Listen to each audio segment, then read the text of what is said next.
And we ask all the adults to become aware of these issues and how easy your kids, your grandkids, their friends can come into your home and gain access to 2 or 3 pills that you may never miss. But that's where our kids, by and large, are getting these drugs, not from the drug dealer. The first time they use, it's coming from the family's medicine cabinet. Right. So we call this campaign Accidental Dealer, and we'll come out to your place of work, to your church, and we'll put on a program for you and show you the proper way to store your medications and talk to you about the dangers of these drugs. It's a very simple program, and we can also use volunteers to help us reach as many people as possible. We can train you, give you the information, and then you can take it back to your workplace or your church. Oh, that is so good. And you know, we need more of those. We need more education about this. We need to know the ways to stop it. I mean, enough is enough.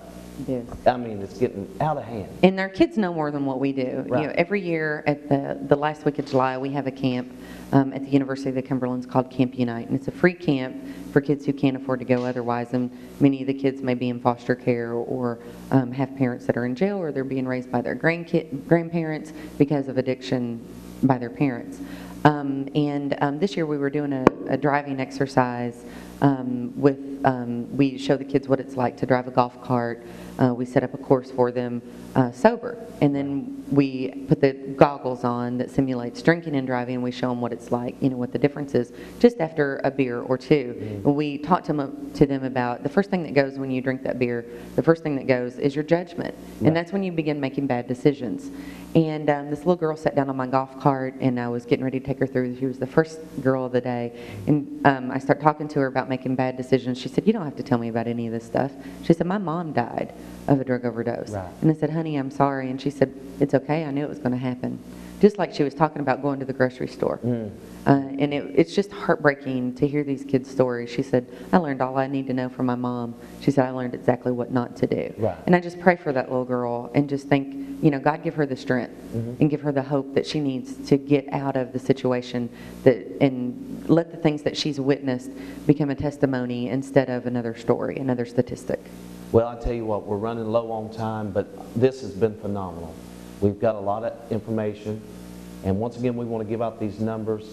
If you want to get involved, and you need to get involved, if your church wants to get involved, civic group, whatever, stop these drugs now.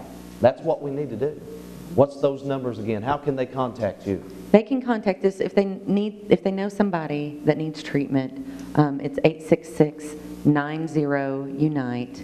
And if they want to turn in a drug dealer or some other general information, it's 866-OPUNITE, OPUNITE. Or they can just call our office at 606-677-6179. And we're found on the internet, all of our toll-free numbers at www.operationunite.org. Oh, I'm so glad to get to visit with Karen Kelly today. She's doing a phenomenal job out here working hard for Unite.